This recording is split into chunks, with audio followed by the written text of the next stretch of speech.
Right, breaking చూస్తున్నాం. CM Chandrababu Delhi పర్యటనకు వెళ్తున్నారు. ఢిల్లీ పర్యటనలో భాగంగా పలువురు కేంద్ర మంత్రులను కలవనున్నారు. ఇవాళ ఉదయం 11:30 కేంద్ర హోంమంత్రి అమిత్ షాతో సమావేశం కానున్నారు. షాతో సమావేశం తర్వాత కేంద్ర జలశక్తి మంత్రి సిఆర్ పాటిల్తో భేటీ కానున్నారు ముఖ్యమంత్రి. రాష్ట్రానికి సంబంధించిన వివిధ ప్రాజెక్టులు, నిధుల విడుదలకు సంబంధించిన అంశాలపై కేంద్ర మంత్రులతో చర్చిస్తారని తెలుస్తోంది. అనంతరం మధ్యాహ్నం 3 గంటలకు ప్రపంచ బ్యాంకు ప్రతినిధులతో సమావేశం కానున్నారు. ఇక సాయంత్రం 4 గంటలకు హోటల్ తాజ్ ప్యాలెస్లో జరిగే సిఐఐ మీటింగ్కు హాజరవుతారు. ఆ తర్వాత ప్రధాని ఆర్థిక సలహా మండలి చైర్మన్ ఎస్ మహేంద్రవన్, నీతి ఆయోగ్ సభ్యులతోనూ సమావేశం కానున్నారు. రాత్రికి ఢిల్లీలోనే బస చేయనున్న చంద్రబాబు రేపు గౌహతిలో జరిగే అస్సాం సీఎం హిమంత బిశ్వ శర్మ ప్రమాణ స్వీకార కార్యక్రమంలో పాల్గొంటారు.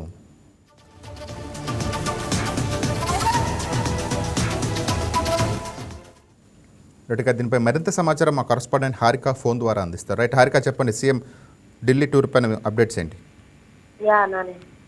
దేశ రాజధాని ఢిల్లీలో మరోసారి ఆంధ్రప్రదేశ్ అభివృద్ధి అజెండాతో ముఖ్యమంత్రి చంద్రబాబు నాయుడు బిజీగా మారనున్నారు.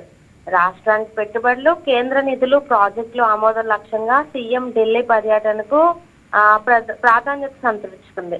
ఉదయం హైదరాబాద్ నుంచి ఢిల్లీకి బయలుదేరనున్నారు. వరుసగా కేంద్ర మంత్రులు, ఆర్థిక సంస్థల ప్రతినిధులు, పాలసీ మేకర్లతో కీలక సమావేశాలు నిర్వహించనున్నారు.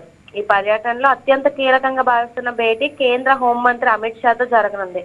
ఉదయం 11:30 గంటలకు జరిగే సమావేశంలో రాష్ట్రానికి సంబంధించిన పెండింగ్ అంశాలు, కేంద్ర సహకారం, భద్రతా వ్యవహారాలు, విభజన హామీలు, రాష్ట్ర ఆర్థిక పరిస్థితులపై సీఎం చర్చించే అవకాశం ఉన్నట్లు తెలుస్తోంది.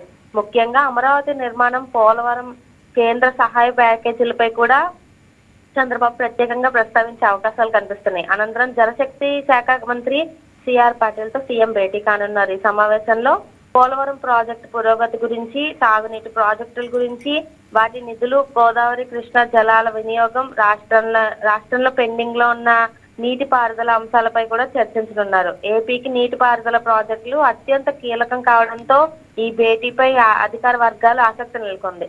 మధ్యాహ్నం ప్రపంచ బ్యాంక్ ప్రతినిధులతో సీఎం సమావేశం కానుండడం కూడా ప్రాధాన్యత సంతరించుకుంది. రాష్ట్రంలో మౌలిక వసతులు, పట్టణాభివృద్ధి, పారిశ్రామిక కారిడార్లు, గ్రీన్ ఎనర్జీ ప్రాజెక్టులు, ఆర్థిక సహకారం పొందడమే లక్ష్యంగా ఈ సమావేశం జరగనుంది. ఇప్పటికే పెట్టుబడుల ఆకర్షణపై దూకుడుగా ముందుకెళ్తున్న ఏపీ ప్రభుత్వం అంతర్జాతీయ ఆర్థిక సంస్థల సహకారంతో కూడా భారీ ప్రాజెక్టు రూపకల్పన చేయాలని చూస్తోంది.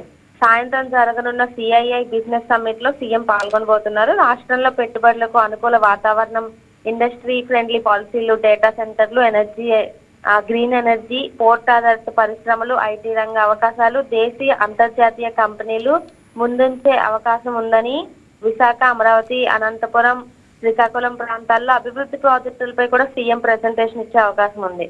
అదే సమయంలో నీతి ఆయోగ్ సభ్యులు, ప్రధాని ఆర్థిక సలహా మండలి చైర్మన్ మహేంద్ర దేవ్ తో కూడా సీఎం సమావేశం కానున్నారు.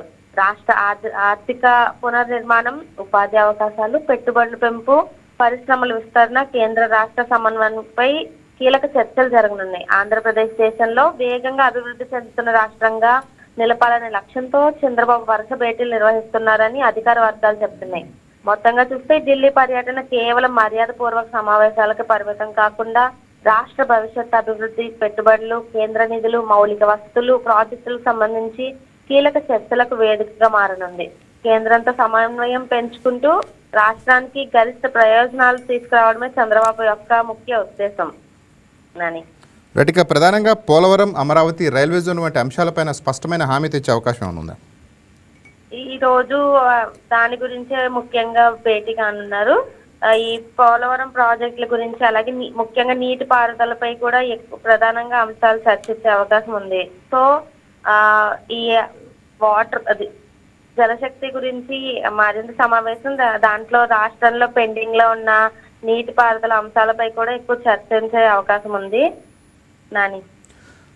రెడ్డిగా హోంమంత్రి అమిత్ షాతో జరిగే మీటింగ్లో రాష్ట్ర ప్రయోజనాల కోసమా లేదా రాజకీయ వ్యూహంలో భాగంగా చర్చిస్తున్నారు? యాక్చువల్లీ